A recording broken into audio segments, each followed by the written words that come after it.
हाँ मैं Dakshinanchal MD office Agra से बात कर रहा हूँ। जी ये सुबोध चौहान जी से बात हो रही है मेरी। जी जी जी।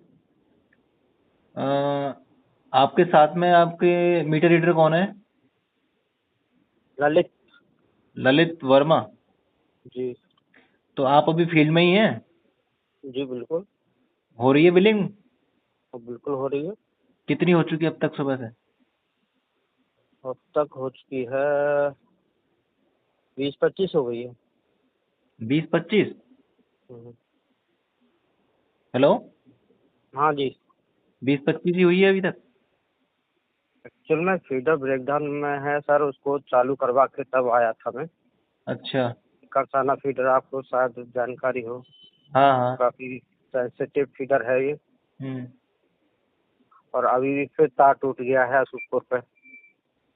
अच्छा। सर तो एक अब। बात पूछना चाह रहा था मैं सर, हाँ व्यक्तिगत। हाँ, बोलिए।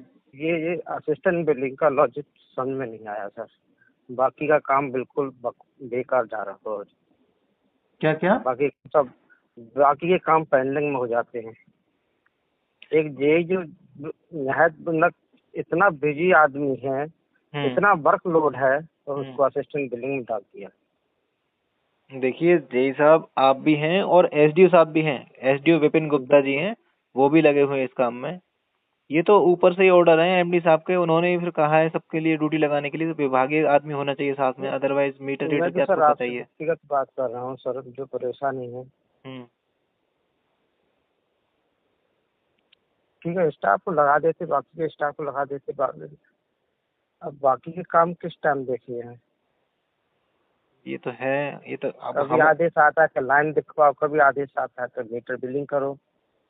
फिर आदेश आता है अरे यार सप्लाई नहीं चल रही, पब्लिक परेशान है।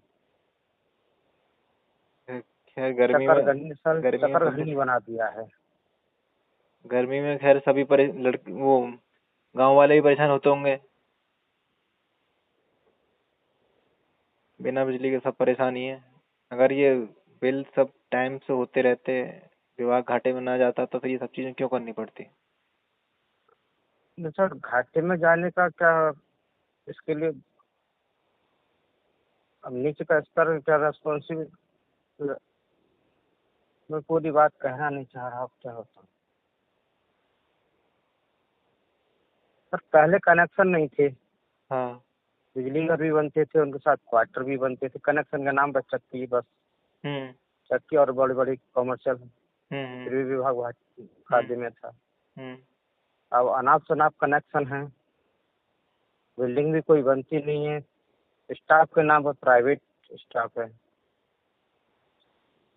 ये तो खैर है। सरकारी स्टाफ के नाम पे एक दो कोई जेई या कैशियर। हम्म। अब घाटे में जाने का लॉजिक समझ में नहीं आ रहा।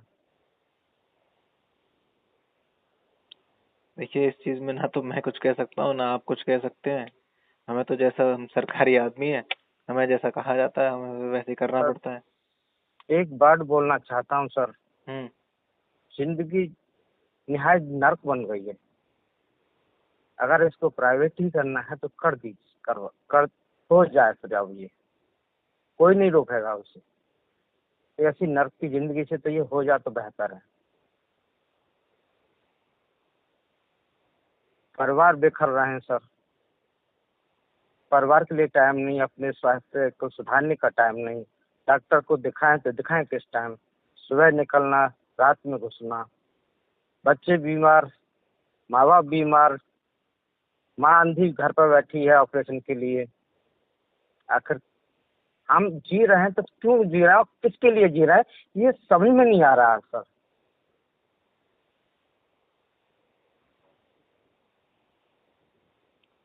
छोड़ के इसलिए नहीं डाल सकते, घर वाले कहेंगे कार है छोड़ जलाया। कभी कभी सर ये बैठ के यही सोचता हूँ कि मैं जी क्यों रहा हूँ। अपनों के लिए काम नहीं आ रहा, अपने लिए काम नहीं आ रहा, आखिर जीने का मकसद क्या है।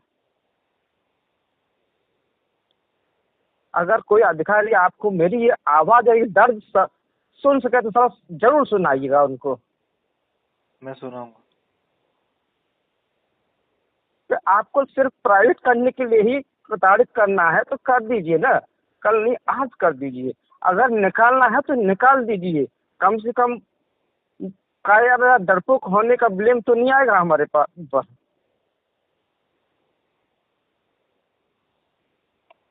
जी साहब, संभालिए अपने आप को।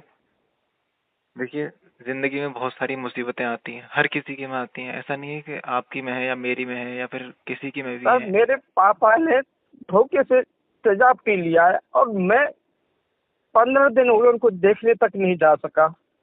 ये एक बेटे के लिए शर्म से डूब के मर जाने लायक चीज है। और वो हॉस्पिटल में अभी निकल के गए। कहाँ पर है? तो कई बार उन्होंने याद किया है कि बेटा मुझे देख जा, लेकिन रोजाना कोई उनकी ऐसी कहानी बनती है कि मैं जा नहीं पाता। अगर एमडी साहब सुन सके तो मेरी इस आवाज को सुना ना उनको कि आपके नीचे के कर्मचारी किस नर्क की जिंदगी की जीने को बेबस हैं। आप विवाह को प्रॉफिट में तो ला सकते हैं, लेकिन इंसानियत मर गई है।